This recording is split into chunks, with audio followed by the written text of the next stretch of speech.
تراویح کا بیان۔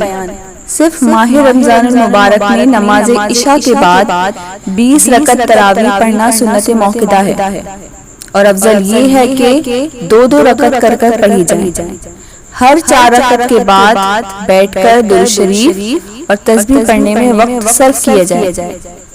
تسبیح 3 مرتبہ پڑھ لینا پسندیدہ عمل ہے، اور تسبیح تراویح کچھ اس طریقے سے ہے کہ بسم اللہ الرحمن الرحیم، سبحان ذی الملک والملکوت، سبحان ذی العزت والعظمت والہیبت والقدرت والکبریاء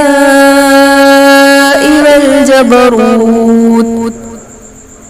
سبحان الملك الحي الذي لا ينام ولا يموت، سبوح قدوس ربنا ورب الملائكة والروح، اللهم أجرنا من النار، اللهم أجرنا من النار يا مجير يا مجير يا مجير۔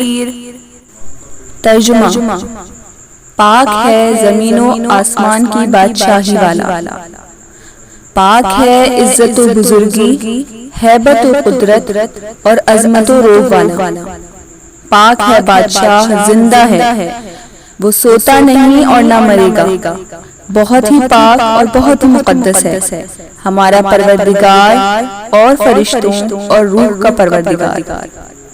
الہی ہم کو دوزخ سے پناہ دے، اے پناہ دینے والے، اے پناہ دینے والے، اے پناہ دینے والے۔